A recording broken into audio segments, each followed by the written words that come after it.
नमस्कार दोस्तों, स्वागत है आपका हमारे YouTube चैनल जरधारी क्लासेस में। दोस्तों, आज हम यहाँ पे चंपावत जनपद से संबंधित कुछ महत्वपूर्ण प्रश्नों के बारे में चर्चा करने वाले हैं। दोस्तों, जिला सीरीज में इसके बाद एकमात्र जनपद रह चुका है उधम सिंह नगर। उसके एमसीक्यू भी आज ही आपको मिलने वाले हैं और उसके बाद हमारी यहाँ पे जिला सीरीज कंप्लीट यहाँ पे हो जाएगी, जिसमें हमने आपको प्रत्येक जनपद को डिटेल्स में यहाँ पे डिटेल्स लेक्चर के साथ मैंने आपको यहाँ पे कवर कराया और साथ ही साथ प्रत्येक लेक्चर के एमसीक्यू भी यहाँ पे करा दिए हैं। सभी 13 जनपदों के नोट्स आपको वीडियो के डिस्क्रिप्शन में दे दिए जाएंगे और साथ साथ कल से आपके लिए Hindi model paper practice set series भी शुरू होने वाली है आपके आगामी एग्जाम के लिए, जो कि पुलिस कांस्टेबल हो गया या पटवारी लेखपाल का एग्ज़ाम या फॉरेस्ट गार्ड का एग्ज़ाम, उसके लिए Hindi model paper practice set कल से यहाँ पे शुरू होने वाले हैं। तो यूट्यूब पे ही आपको बिल्कुल निःशुल्क क्लास दी जाएगी। शुरू करते हैं दोस्तों आज की वीडियो। चंपावत जनपद का गठन कब किया गया? तो चंपावत का गठन होता है 15 सितंबर 1997 को। ए ऑप्शन हो जाएगा इसका सही आंसर। 1997 को दोस्तों दो अन्य जनपदों का गठन किया गया।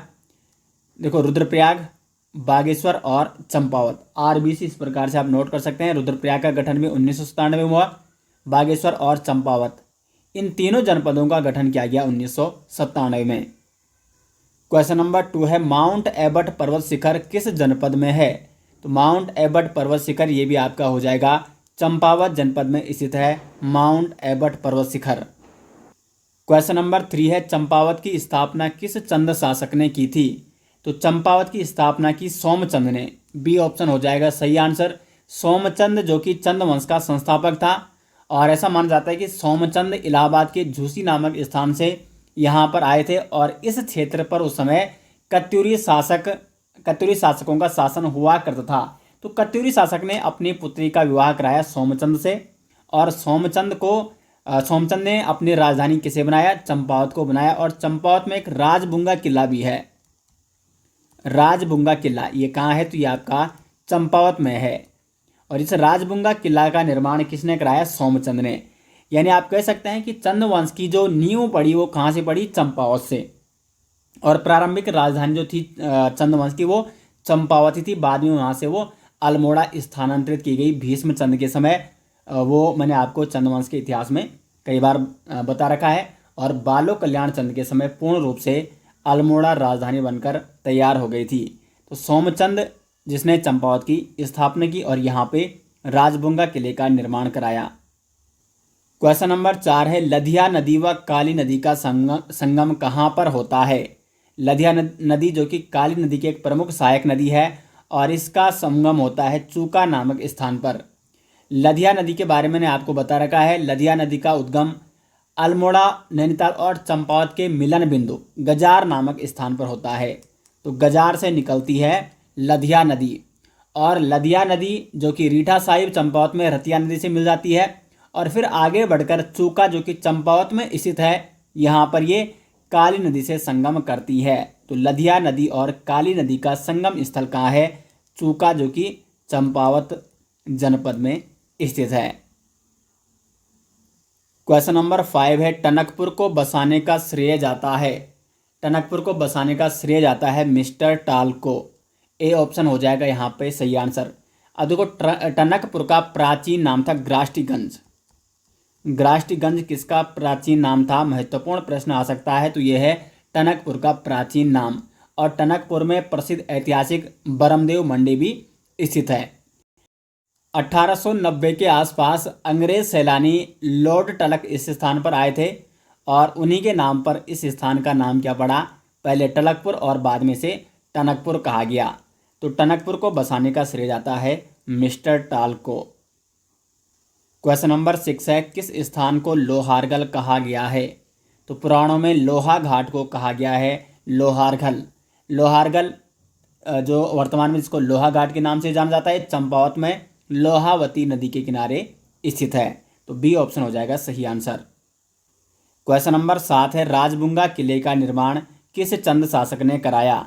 तो सोमचंद जो कि चंद वंश के संस्थापक थे, इन्होंने राजबुंगा किले का निर्माण कराया था। और ये राजबुंगा किला कहाँ है? तो यह है आपका चंपावत में। तो क्वेश्चन नंबर 7 का दोस्तों ए ऑप्शन हो जाएगा राइट आंसर।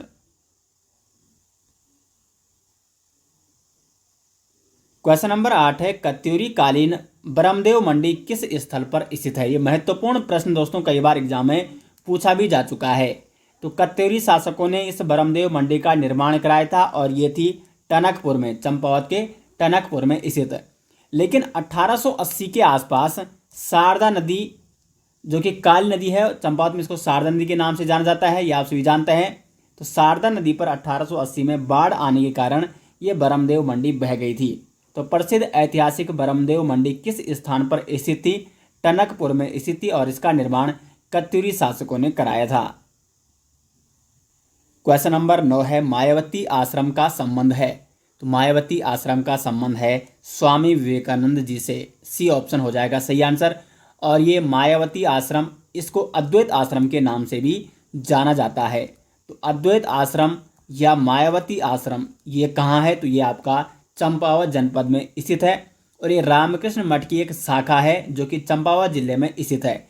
इसका निर्माण किसने कराया था? स्वामी विवेकानंद जी की प्रेरणा से उनके शिष्य स्वामी स्वरूपानंद और उनके एक अंग्रेज शिष्य थे J.S. सोवियर, इनके द्वारा इस आश्रम का निर्माण कराया गया था।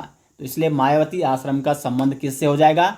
स्वामी विवेकानंद जी से, क्योंकि स्वामी विवेकानंद जी की प्रेरणा पाकर उनके शिष्य ने इस आश्रम का निर्माण कराया था। और स्वामी विवेकानंद जी दोस्तों 1901 में 3 जनवरी 1901 को स्वामी विवेकानंद जी यहाँ पर आए थे 15 दिन की यात्रा के लिए।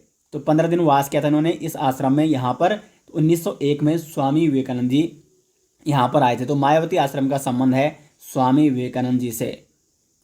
क्वेश्चन नंबर 10 है, घटको नामक स्थल किस जनपद में है? तो घटको नामक स्थल है चंपावत में। और यहाँ पर एक और महत्वपूर्ण तथ्य भी आपको ध्यान देना है, यहाँ पे घटको मंदिर। घटको मंदिर कहाँ है? घटको मंदिर ये घटोत्कच का मंदिर है। भीमपुत्र, महाभारत कालीन भीमपुत्र घटोत्कच का मंदिर, जिसे घटको मंदिर के नाम से भी जाना जाता है।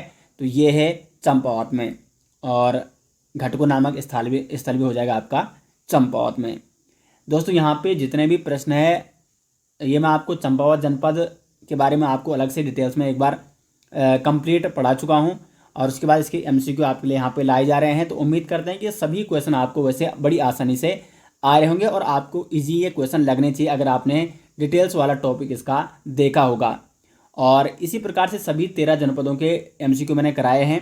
एकमात्र जनपद रह गया है उधम सिंह नगर, उसके MCQ भी आज आपको मिल जाएंगे। तो सभी 13 जनपदों के MCQ और डिटेल्स नोट्स सभी 13 जनपदों के अगर आपको चाहिए तो लिंक आपको वीडियो के डिस्क्रिप्शन में मिल जाएगा। वहाँ पर PDF दी गई है, उसको आपको डाउनलोड करना है। और इसी प्रकार से आपको प्रैक्टिस अधिक से अधिक करनी है अब, क्योंकि जितना ज़्यादा आप रिविजन पे और प्रैक्टिस सेट पे फोकस करोगे उतना ज़्यादा आपके एग्ज़ाम में वो काम आएगा। आगे बढ़ते हैं दोस्तों क्वेश्चन नंबर 11 की ओर। निम्न में से किस ताल के निकट स्वामी विवेकानंद आश्रम स्थित है? तो यहाँ पे जो श्याम ताल है, श्यामला ताल भी से कहा जाता है, ये है चंपावत में और इसी के किनारे है स्वामी विवेकानंद आश्रम। क्वेश्चन नंबर 12 है, रीठा साहिब गुरुद्वारा कौन सी नदी के तट पर स्थित है? तो रीठा साहिब गुरुद्वारा है लधिया नदी के तट पर और इसी रीठा साहिब गुरुद्वारा के निकट लधिया नदी की एक सहायक नदी है रतिया नदी, उसका संगम होता है लधिया नदी से। रीठा साहिब गुरुद्वारा ये चंपावत जनपद में है और इसका निर्माण 1960 में किया गया। तो रीठा साहिब गुरुद्वारे का निर्माण कब किया गया था? 1960 में। क्वेश्चन नंबर 13 है, किसने सर्वप्रथम मायावती आश्रम से जुड़कर प्रबुद्ध भारत हेतु कार्य किया था? मायावती आश्रम से एक पत्रिका निकलती थी जिसका नाम था प्रबुद्ध भारत और इसके लिए सर्वप्रथम कार्य किया था हर्षदेव ओली जी ने। बी ऑप्शन हो जाएगा सही आंसर। हर्षदेव ओली के बारे में आपको कई बार बता चुका हूँ। हर्षदेव ओली जिनका जन्म 1890 में हुआ था चंपावत के गोसानी गांव में। हर्षदेव ओली को काली कुमाऊं का शेर भी कहा जाता है। तो महत्वपूर्ण प्रश्न बन सकता है, काली कुमाऊं का शेर किसे कहा जाता है? हर्षदेव ओली को। और ब्रिटिशर्स थे वो हर्षदेव ओली को मुसेलिनी भी कहते थे। तो मुसेलिनी किसे कहा जाता था? हर्षदेव ओली को। तो हर्षदेव ओली ने मायावती आश्रम से जुड़कर प्रबुद्ध भारत हेतु जो ये पत्रिका निकलती थी यहाँ से, इसके लिए कार्य किया था। बी ऑप्शन हो जाएगा इसका सही आंसर। क्वेश्चन नंबर 14 है शारदा नदी पर बाढ़ कब आई जिससे बरमदेव मंडी भी बह गई थी। तो 1880 में शारदा नदी पर बाढ़ आई थी, जिसमें प्रसिद्ध ऐतिहासिक कत्यूर वंश के शासनकाल की जो बरमदेव मंडी थी वो बह गई थी 1880 में। क्वेश्चन नंबर 15 है निम्न में से कौन सा मेला पाषाण युद्ध से संबंधित है। पाषाण युद्ध यानी पत्थरों का युद्ध, तो ये है देवी धुरा मेला, बी ऑप्शन हो जाएगा सही आंसर। और इस देवी धुरा मेले को बग्वाल मेले के नाम से भी जाना जाता है। तो बग्वाल मेला या देवी धुरा मेला चंपावत का एक प्रसिद्ध मेला है और ये पाषाण युद्ध से संबंधित है। ये मेला कहाँ आयोजित किया जाता है, तो वाराही देवी मंदिर में प्रतिवर्ष श्रावण मास में आयोजित किया जाता है। और इस मेले में रक्षाबंधन के दिन बग्वाल खेली जाती है और इस बग्वाल में पाषाण युद्ध होता है, दो गुटों के बीच पत्थरों का युद्ध यानी पाषाण युद्ध। तो देवी धुरा मेले से संबंधित है पाषाण युद्ध। क्वेश्चन नंबर 16 है काली नदी व सरयू नदी का संगम स्थल। तो काली नदी और सरयू नदी का जो संगम स्थल है दोस्तों वो है पंचेश्वर, बी ऑप्शन हो जाएगा सही आंसर। सरयू नदी जिसका उद्गम बागेश्वर के सरमूल से होता है और सरयू नदी किसकी सहायक नदी है, तो काली नदी की सहायक नदी है। और काली नदी और सरयू नदी का संगम होता है पंचेश्वर में।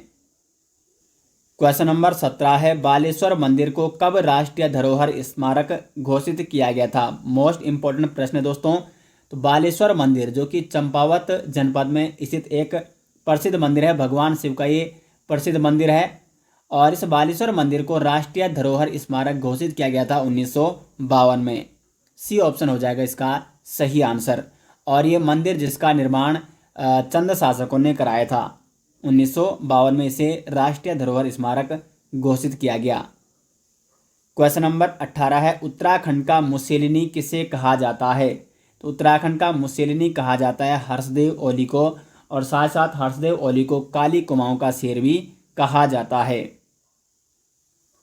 क्वेश्चन नंबर 19 है चंपावत जिले की स्थापना कब हुई। 15 सितंबर 1997 को चंपावत जिले की स्थापना की गई थी। क्वेश्चन नंबर 20 है निम्न में से कौन सा मंदिर काली व सरयू नदी के संगम पर स्थित है। तो जो पंचेश्वर महादेव मंदिर है ये है काली और सरयू नदी के संगम पर स्थित, क्योंकि काली नदी और सरयू नदी इनका संगम होता है पंचेश्वर नामक स्थान पर और यहीं पंचेश्वर नामक स्थान पर पंचेश्वर महादेव मंदिर भी स्थित है। तो बी ऑप्शन हो जाएगा इसका सही आंसर। क्वेश्चन नंबर 21 है काली कुमाऊं का शेर कहा जाता है। तो हर्षदेव ओली को कहा जाता है काली कुमाऊं का शेर। क्वेश्चन नंबर 22 है रीठा साहिब गुरुद्वारे का निर्माण कब किया गया। रीठा साहिब गुरुद्वारा जो कि चंपावत में स्थित है और इसका निर्माण 1960 में किया गया था और ये रीठा साहिब गुरुद्वारा जो कि लधिया नदी के किनारे स्थित है। तो सी ऑप्शन हो जाएगा सही आंसर। क्वेश्चन नंबर 23 की ओर बढ़ते हैं। स्कंद पुराण के मानस खंड में कौन से पर्वत का विवरण है जिस पर भगवान विष्णु ने कूर्मा अवतार लिया था, यानी इसको कच्छपा अवतार भी कहते हैं भगवान विष्णु का। तो स्कंद पुराण में जो मानस खंड में वो पर्वत का विवरण है उस पर्वत का नाम है क्रांतेश्वर पर्वत। ऐसा माना जाता है कि इस पर्वत पर भगवान विष्णु ने कच्छपा अवतार लिया था, कूर्मा अवतार भी से कहा जाता है और इस क्रांतेश्वर पर्वत पर। और इसी कारण जो कुमाऊं का नाम है वो पहले कूर्मांचल था और बाद में इसका नाम क्या पड़ा, कुमाऊं पड़ा। तो एक ऐतिहासिक महत्वपूर्ण फैक्ट है, स्कंद पुराण के मानस खंड में क्रांतेश्वर पर्वत का विवरण देखने को मिलता है। क्वेश्चन नंबर 24 है चंपावत जनपद में कितनी विधानसभा सीटें हैं। विधानसभा सीटों की बात की जाए तो मात्र 2 विधानसभा सीटें हैं चंपावत में, एक है चंपावत और दूसरी है लोहाघाट। तो चंपावत और लोहाघाट विधानसभा सीटें, ये 2 विधानसभा सीटें हैं चंपावत जनपद में। क्वेश्चन नंबर 25 है क्षेत्रफल की दृष्टि से राज्य का सबसे छोटा जनपद। तो ये भी चंपावत हो जाएगा सही आंसर। क्षेत्रफल की दृष्टि से राज्य का सबसे छोटा जनपद है चंपावत। क्वेश्चन नंबर 26 है खेती खान का सूर्य मंदिर। देखो दोस्तों उत्तराखंड के जितने भी सूर्य मंदिर थे वो मैंने आपको बता रखे हैं। इनमें से जो ये खेती खान का सूर्य मंदिर है ये है आपका चंपावत में स्थित, डी ऑप्शन हो जाएगा इसका राइट आंसर। क्वेश्चन नंबर 27 है एक हथियार नौला कहाँ है। एक हथियार नौला ये भी आपका चंपावत में है और इस एक हथियार नौला का निर्माण जगन्नाथ मिस्त्री के हाथों द्वारा किया गया। मतलब जगन्नाथ मिस्त्री ने इस एक हथियार नौला का निर्माण किया था चंद शासन काल में। तो चंद शासन काल में भी मैंने आपको इसके बारे में बता रखा है। एक हथियार नौला, इसका निर्माण किसने किया था? जगन्नाथ मिस्त्री ने, चंद शासन काल में। क्वेश्चन नंबर 28 है, बग्वाल मेले जिसे देवीधुरा मेले के नाम से भी जाना जाता है, तो बग्वाल मेले का आयोजन निम्न में से किस मंदिर में किया जाता है? तो वाराही देवी मंदिर, जो कि चंपावत में स्थित है। वाराही देवी मंदिर में प्रत्येक साल रक्षाबंधन के दिन बग्वाल मेले, जिसे देवीधुरा मेले भी कहा जाता है, इस मेले का आयोजन किया जाता है और इस मेले में पाषाण युद्ध भी खेला जाता है। क्वेश्चन नंबर 29 है, अद्वैत आश्रम या मायावती आश्रम की स्थापना कब की गई? तो अद्वैत आश्रम की स्थापना की गई 1899 में, 1899 में। सी ऑप्शन हो जाएगा सही आंसर। 19 मार्च 1899 को स्थापित किया गया अद्वैत आश्रम। इसकी स्थापना किसने की थी? स्वामी विवेकानंद जी की प्रेरणा पाकर उनके शिष्य स्वामी स्वरूपानंद और उनके एक अंग्रेज शिष्य थे J.S. सोवियर, तो इनके द्वारा इस अद्वैत आश्रम की स्थापना की जाती है चंपावत में 1899 को। क्वेश्चन नंबर 30 है, निम्न में से कौन सा सूर्य मंदिर चंपावत जनपद में स्थित है? तो इसमें जो खेती खान का सूर्य मंदिर है दोस्तों, ये है चंपावत जनपद में, यानी डी ऑप्शन हो जाएगा सही आंसर। क्वेश्चन नंबर 31 है, महाभारत कालीन बाणासुर का किला किस जनपद में है? सी ऑप्शन हो जाएगा सही आंसर, चंपावत में। क्वेश्चन नंबर 32 है, यहाँ पे माँ वाराही देवी मंदिर कहाँ है? तो माँ वाराही देवी मंदिर, जो कि चंपावत में इसी एक प्रसिद्ध मंदिर है, और ये आपका हो जाएगा टनकपुर में। बी ऑप्शन हो जाएगा सही आंसर, माँ वाराही देवी मंदिर, जो कि टनकपुर में स्थित है। आगे बढ़ते हैं क्वेश्चन नंबर 33 की ओर। चंपावत जनपद कितने जनपदों से सीमा बनाता है? तो चंपावत जनपद राज्य के 4 जनपदों से सीमा बनाता है। सी ऑप्शन हो जाएगा इसका सही आंसर। कौन कौन से जनपद? तो पश्चिम में ये नैनीताल से सीमा बनाता है, उत्तर में ये पिथौरागढ़ से सीमा बनाता है, और दक्षिण में उधम सिंह नगर से ये सीमा बनाता है, और साथ ही साथ अल्मोड़ा से भी। ठीक है, पश्चिम में अल्मोड़ा से भी सीमा बनाता है। तो देखो, उत्तर में हो गया, यहाँ पे पिथौरागढ़ है, यहाँ पे अल्मोड़ा, इस प्रकार से यहाँ पे नैनीताल, और यहाँ पे उधम सिंह नगर, और इधर ये नेपाल से सीमा बनाता है। तो इस प्रकार से ये मैप है किसका? चंपावत का। पूरा मैप मैंने आपको बता रखा है, और उस मैप में मैंने सारी चीज़ें इंक्लूड कर रखी थी।